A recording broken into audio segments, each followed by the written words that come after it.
Hello everybody, welcome back. Mr. Anderson here again with another edition of Algebra 2. Today we're going to talk about the second part of section 4.8. We've already talked about the first part where we graphed quadratic inequalities in two variables. What that means is, we had both an x and a y in there. And remember, that's where it made the U shape, and we had the solid or dotted line, and then we shaded it either above or below two variables. What we're going to talk about today is solving it in one variable. So we're going to use kind of the two variable thing for part of this, but then kind of convert that into where it's just one variable. That'll make more sense when I do it here, I think. But first, let's look at our objectives. Or objective, which today is going to be solve quadratic inequalities in one variable, as I said before. So that's what we're going to try to do today, and we're going to do it through two methods, one graphing and one algebraically. So that's the two parts. Okay, first of all, to solve by graphing, here's our inequality there. X squared minus 4x plus 3 is less than or equal to 0. See, here's where it's different. Before, when we did these before, this would have been a y here, which would have been a y and an x, two variables. Notice now we have x, and that's it. That's why this is called one variable.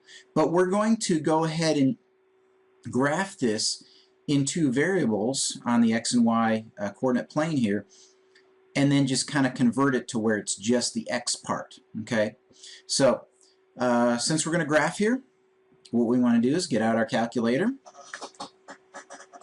and we're going to go ahead and just type this in to our calculator as if, again, if the y or the 0 was y here. Okay, so just like we did before, go to the y equals button on your calculator, and then type in x squared minus 4x plus 3. Okay, so type that in your calculator. Second function graph, which gives you the table. And so then let's find the key points to graph here. And here's what I got.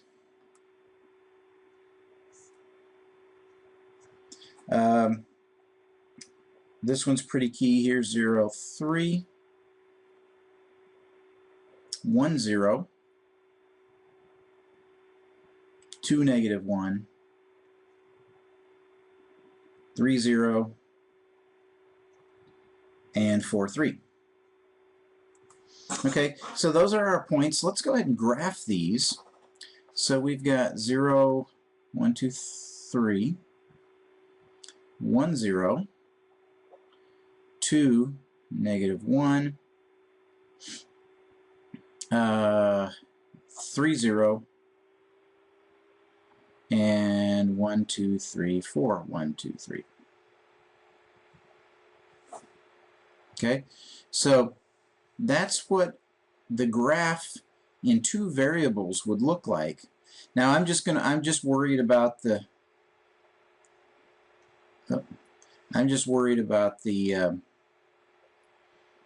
just kind of the path of it there. I'm not really worried about the solid and dotted lines because I'm only going to see where the x part goes. So here's what, once we've graphed this, now remember what's happening here. It says all this stuff, remember all that stuff there, that's this line. And it says it has to be less than 0. Okay, so think up and down here. Where on this line are the points less than 0? Let me get another color here. Let's go with green since that'll stick out. Where are the points less than 0? On this line, the points, the part of this line that's less than 0, it's all of this stuff down here. Whoops. It's all of this stuff down here, right? That part of the line. So if we convert this where it's both x and y into just x, what are the x values in that part of the line? The x values go from 1 to 3. It's all the numbers in between 1 and 3. So kind of one way to think of this is take this line, this green part of the line here, and just flatten it out on the x-axis. And what happens?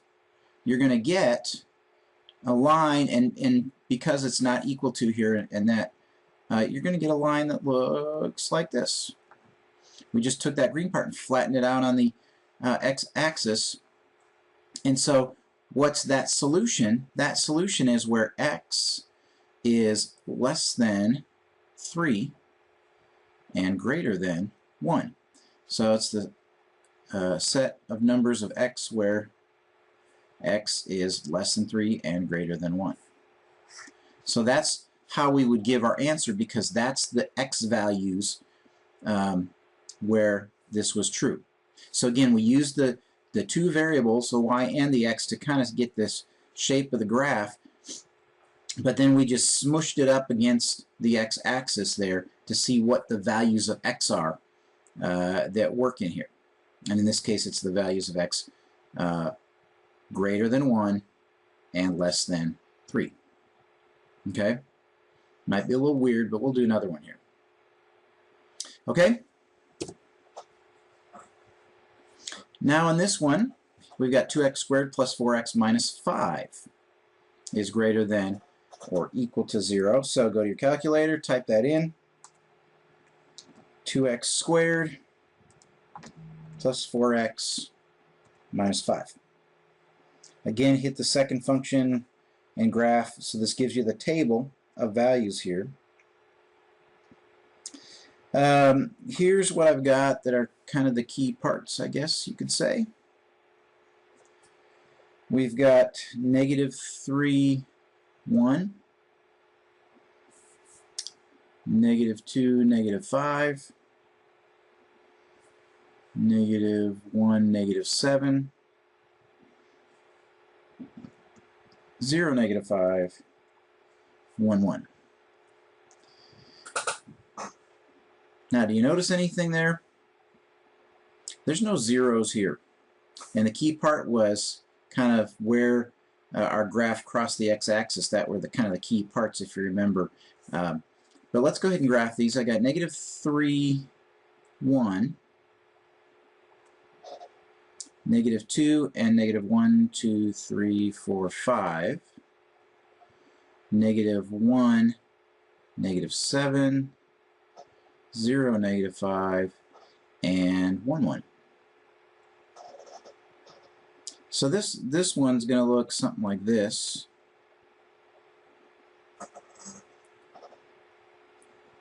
Okay, that's what that's going to look something like.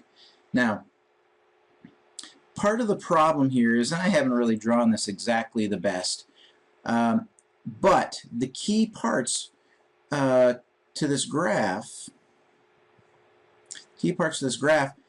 are where it crosses the x-axis right here. Those are the numbers that we're going to need to know. And before, remember, we just looked at it and saw, I wonder if I can go back here. You know, we just looked at it on this graph here, and we saw that it was 1 and 3. And you notice where y was 0, x was 1. Where y was 0, x was 3. So we knew that that's where those were. Here, even though it looks like it's at 1 and, what's that, -3, it's not quite there, because actually at 1 and -3, we get to where y is 1. So it's going to be just a little short of that. So we don't know exactly what those numbers are. We'll deal with that in a second. But first, I'm going to go back to red here. I'm going to change this back. Remember before, we saw where it was less than 0. Now look at, in this case it says it's greater than 0. Well, where is this graph greater than 0? Okay, where is it? Again, think up or down. Where is it greater than 0? Well, it's this part of the line here and this part of the line here. That's where it's greater than 0. So again, to kind of translate this into an x, just an x, not an x and a y, smush it down to the x-axis. Well, where are those x's? It starts from right here, and this time it's going to be, because it's equal, a filled-in circle. it's all those and all those. Okay, so it's less than this point and greater than that point. And remember when we did this before, this acts like an OR problem. Remember where we described the two parts and put an OR in between? We just have to figure out what these two parts are here. Okay. One way that you can do that is plug it into the quadratic formula like we talked about before. I'm going to show you a shortcut. Something that's a little easier here on your computer, on your calculator. On your calculator, you should have this typed in already. Hit the graph button so you can actually look at the graph. All right, and I'm going to kind of write the steps down here so you can remember this for later. Hit second function, so you hit the second function and trace button, which the second function on that is actually calc. So second function and trace. There we go. And then find, on my calculator, it says root. I think on some of the newer versions it'll say 0 or zeros. So remember, roots or zeros or solutions, remember that's where it crosses x. Remember we talked about that before. So yours would either say root or zeros. It's number 2 on mine. Hit enter. Then it's going to say, the words on the screen will say lower bound, question mark. Just move your, using the left and the right keys, go to the left of where it crosses. So like on your graph, go just up in here somewhere. Move it to where it's up in there somewhere and hit enter. And then it'll say upper bound. Well, then move your cursor again using the left and right keys to where it moves the spot down in here somewhere, and hit enter, and it'll say guess.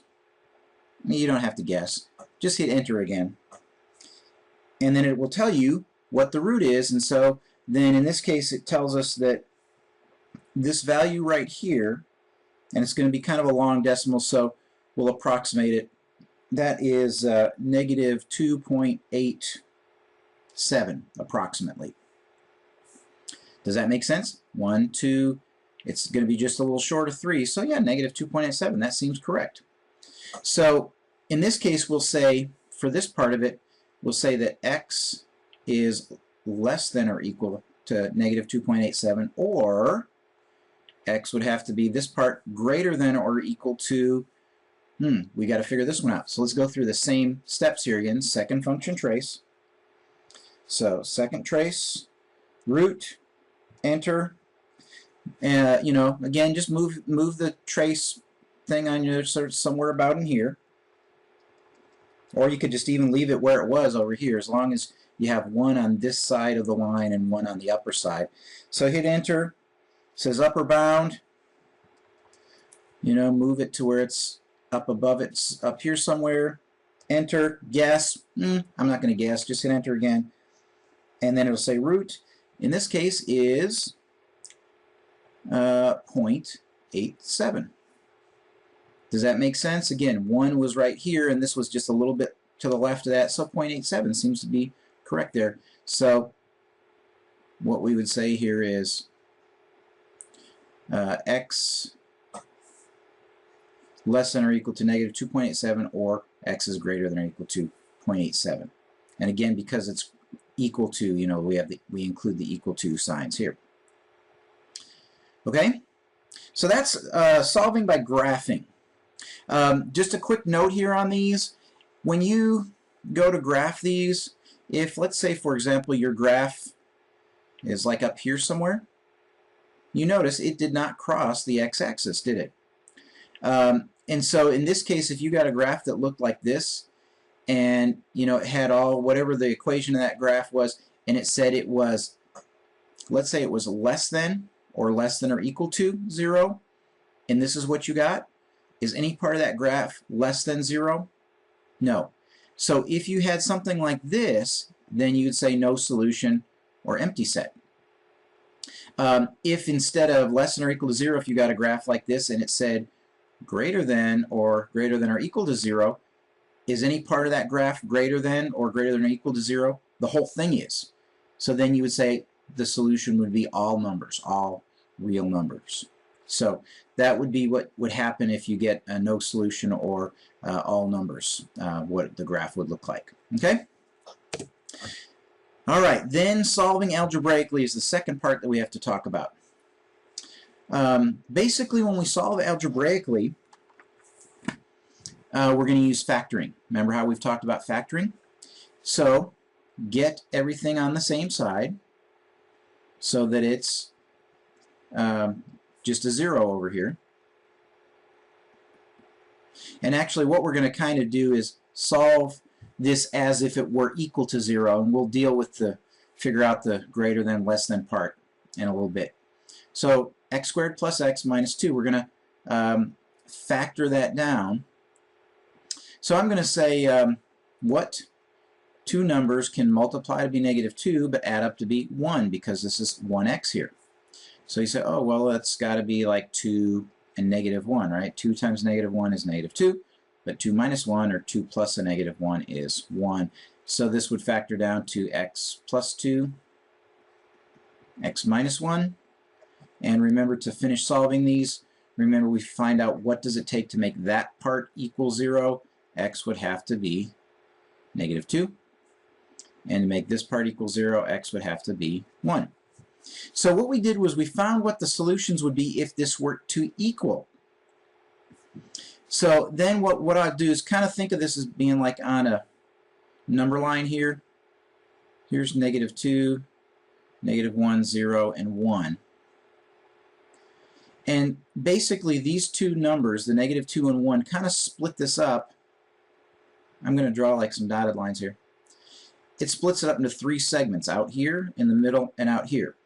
And then to figure out, this is where we figure out the less than or greater than part. Just test a point from each place to see what happens. So let's try 0 here in the middle. Let's see if what's in the middle is true. We'll plug 0 in up here. 0 squared. So we got 0 squared plus 0 less than or equal to 2. Well, all this just works out to 0. Is 0 less than or equal to 2? Yeah, that's true. And pretty typically what's going to happen here is if it's true in the middle, it's not going to be true out on the sides. And if it's false in the middle, it will be true on the outsides. But let's just kind of double check it here. Let's try 2. Let's put 2 in there. What if we had 2? 2 squared plus 2 less than or equal to 2. 2 squared is 4. 4 plus 2 is 6. So is 6 less than or equal to 2? Nope, that part is false. And then out here we could have a -3. So -3 squared plus a -3. Let's see if that's less than or equal to 2. This is going to be 9 minus 3, which is 6. Is 6 less than or equal to 2? Nope, so that's also false. So where was it true? In between here. So that means the graph is what? Since there's equal, these are like filled in circles here, and it's going to be all this stuff in between. Remember this? So that graph says what? X is less than or equal to 1 and greater than or equal to -2. And again, if we put that in set builder notation, we would have that. So x is less than or equal to 1 and x is greater than or equal to 2.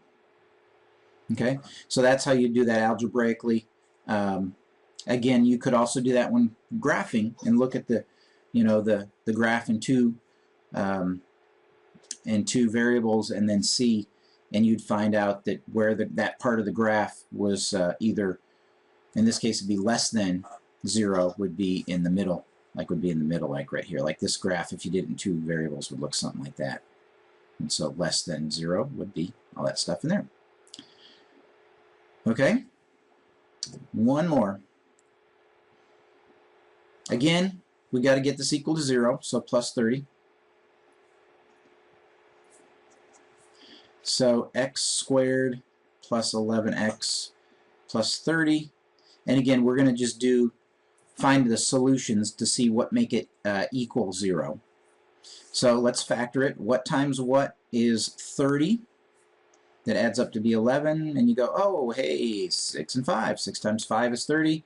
6 plus 5 is 11. So this is going to be x plus 6, x plus 5.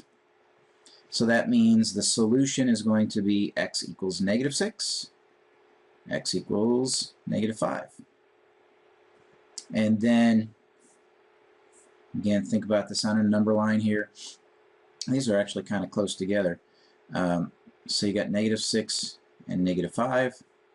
That splits it up into 3 parts.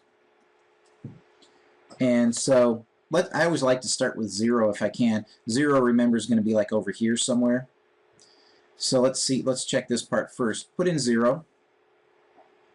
0 squared plus 11 times 0. Is that greater than or equal to negative 30? Well, that's going to be 0 plus 0, so this is 0. Is 0 greater than or equal to negative 30? Yeah, 0 is greater than negative 30, so this is true.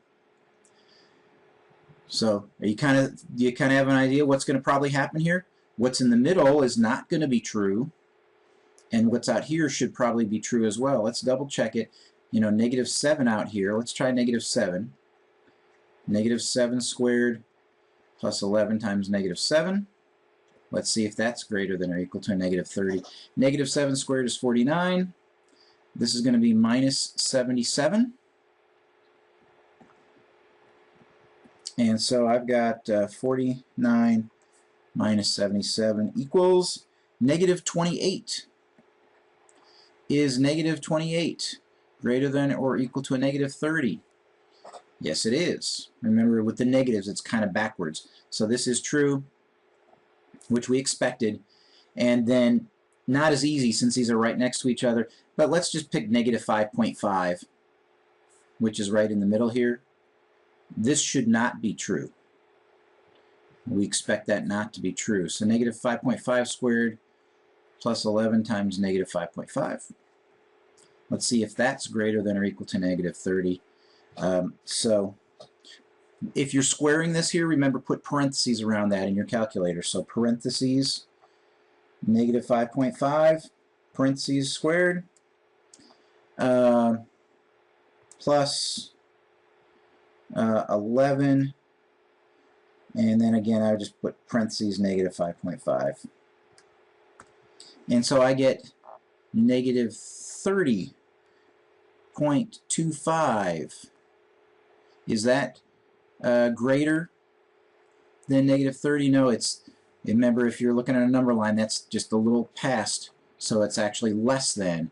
So that part is not true, so that means this is false. So our solution here would be set of numbers of x where x is less than, because of that equal sign, less than or equal to negative 6, or x is greater than or equal to negative 5. So that's how you would solve those algebraically. Now, be honest with you, sometimes what you might run into is where these would not factor. Probably if this did not factor, what I would do is I would just go and plug it in my calculator and solve it by graphing. If you wanted to do this algebraically, you would have to use the quadratic formula to find the two roots or solutions here. And you know, if you do factoring, this is real easy to find negative 5 and negative 6. But if it's not something like that, where you'd have to use the quadratic formula, to me, I'd just as soon do the graphing and do that method I showed you with the second function trace to find the roots there, instead of using the quadratic formula. But you could also you know, have a situation where there's no solution, or all real numbers. But again, that will not that will not happen if you can factor this down. Okay, if you can factor this down, you're going to get some sort of an answer like this. If you cannot factor it down and you have to go to either the graphing or using the quadratic formula, that's where you could possibly then get all real numbers or no solution. And if that happened and you did the quadratic formula, all three parts, you know how we split this up into three parts, all three parts would be true for all real numbers and all three parts would be false if it was no solution. And again, that's if you're using the quadratic formula. To me, I think I'd rather just switch over to the graphing at that point. That would be easier. So anyway, that's everything that we need to talk about today. Solving quadratic inequalities in one variable through graphing and then algebraically. So that's it. Thanks for joining me, and I'll talk to you next time. Bye.